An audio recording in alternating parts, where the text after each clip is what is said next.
kabajaa bakka isin jirtan hundumaatti isin haa dhaqqabu jedha.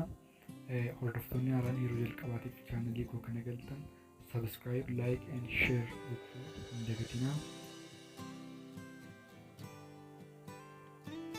Egaan daawwattoota keenya har'a immoo waa'ee qophii addaa yookiin mata duree addaa isiniif qabadhee jira.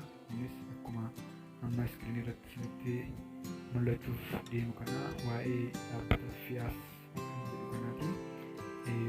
FIAS maalinni qabiyyeen isaa maalinni faayidaan isaa immoo maalinni kan jedhu waliin ilaalle jechuudha. Amma xumura sagantaa keenyaatti ifaan tura. Kan dhaggeeffattoota keenya yeroo muraasaatti maqaa fi dhaabbata beekamaa FIAS jedhamu kana hundumti keenya akka gurraa qabnu beekamaadha. Haa ta'uyyuu malee eessatti akka jalqabe, maaliif akka jalqabe, ammammaatti eenyuunis akka jalqabe wanti ifa ta'ee beekame hin jiru. Sababni isaa namni dhaabbata kana hundeessee maqaa isaa yookiin hojii isaa waan if godhee mul'isnuufi kana jennee wanti nuyi dubbachuu dandeenyu hin jiru jechuudha. Haa ta'utii garuu akkamittiin gara Itoophiyaa gara biyya keenyaa galee jennee gaafa ilaallu immoo akkuma maqaa isaarraa hubatamuu fi akka hojii isaa namoonni baay'een hubatanitti FIAS kan jedhu online shoppingiidha. VIP bitattee online irraan shoppii gotaa jechuudha. Innis kana jechuunis akkuma fuula amma iskiriinii irratti mul'ataa jiru kan miseensa hedduu argate FIAS Daanaa Group kan jedhamu telegiraamii jalatti hordoftoota baay'ee kan argatedha.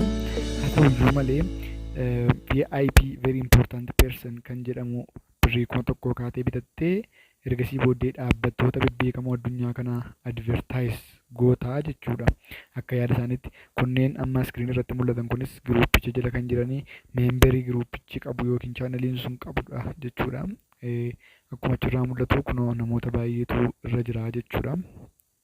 Haa ta'utii garuu namni dhugummaa isaa dhugoonfatee kun kanadha yookiin kanadha jedhee adda baasee waa'ee isaa hubate hin turre. Haa ta'utii akkuma dhaabbanni kun giruuppii baay'ifachaa deemneen jaalatamummaan isaa dabalaa dhufe namoonni baay'een birrii isaanii gara kanatti balleessaa turanii riwaard jedhanii yookiin akka badhaasaatti akka hojii tokkotti jiranii kan hojjetanidha jechuudha. Garuu gara amantaatti gaafa dhufnu utuu hin hojjetin utuu hin dafqiin hin dhamain wanti gara namaatti dhufu hundumtiyyuu cubbuudha. Haa ta'utii garuu daawwattoota keenya akkuma jalqabni isaas hin beekamne xumurri isaas wallaalameera jechuudha. Akka amma iskiriinii irratti mul'achaa jiru biyya Itoophiyaa keessatti dhaabbanni Illuminaantii jedhu guutummaan guutuutti biiroo banatee hojii jalqabeeti jira. Kun akkuma amma iskiriinii irratti mul'achuuf jedhu kana birrii of bira naannessanii makiinaa qabeenyaan dargaggoota keenya ijoollota keenya goomsaa jiru. Haa ta'utii garuu FIAS isaan keessaa isa tokko jechuudha. Dargaggoonni keenyas dargaggeettiin keenyas baay'ina birrii ilaaltanii jireenya keessan borii jireenya keessan isa gara dudduuba keessanii ganaa jiru isa ganaa jiraattan of jalaa hin balleessinaa jechuu barbaanna. Birriin waan dhufee darbuudha. Wanta nama wajjin hin hafnedha. Isa nama wajjin hafu dubbii Waaqayyoo, isa nama wajjin hafu sagalee Waaqayyoo, isa nama wajjin hafu sagalee Rabbii duukaa buutu gaariidha.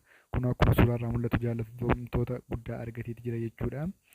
Haa ta'u egaa gara godinaa cufamee birrii nama baay'ee yookiin qarshii namoota baay'ee fudhatee badeetiin jira. VIP inkaamiin foormiin adda addaa dhiyaatanii foormii akkataatti guutanii wajjin gaayidii isaa wajjin karaa toora feesbuukiidhaa seerchii gootanii argachuu dandeessu. Garuu boodana isaa mallattoo gaddaa riip jedhaniitu rest in peace jedhanii FIASiin geggeessanii jiru jechuudha. Namoonni silaa hordofaa turan maal akka isaan ta'aniif maal akka isaan godhan badaa hin beekamu jechuudha. Akkuma amma iskiriinii irratti mul'achaa ture jaalatamtoota keenya cufameeti jira jedhaniitu ofuma isaaniitiin cufanii garuu maaliif akka cufameef eenyu akka cufee adda baasanii hin dubbanne.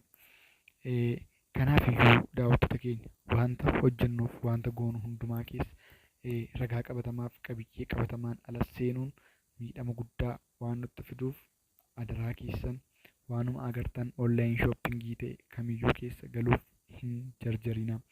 Fiyaas kunoo akkuma kana uummata keenya miidheetiin jira. Kan biraadhaanis bifa jijjiirratanii dhufuu danda'u waan ta'eef wanta kan keessan hin taane duukaa bu'uurraa of eeggadhaan isiniin jedha.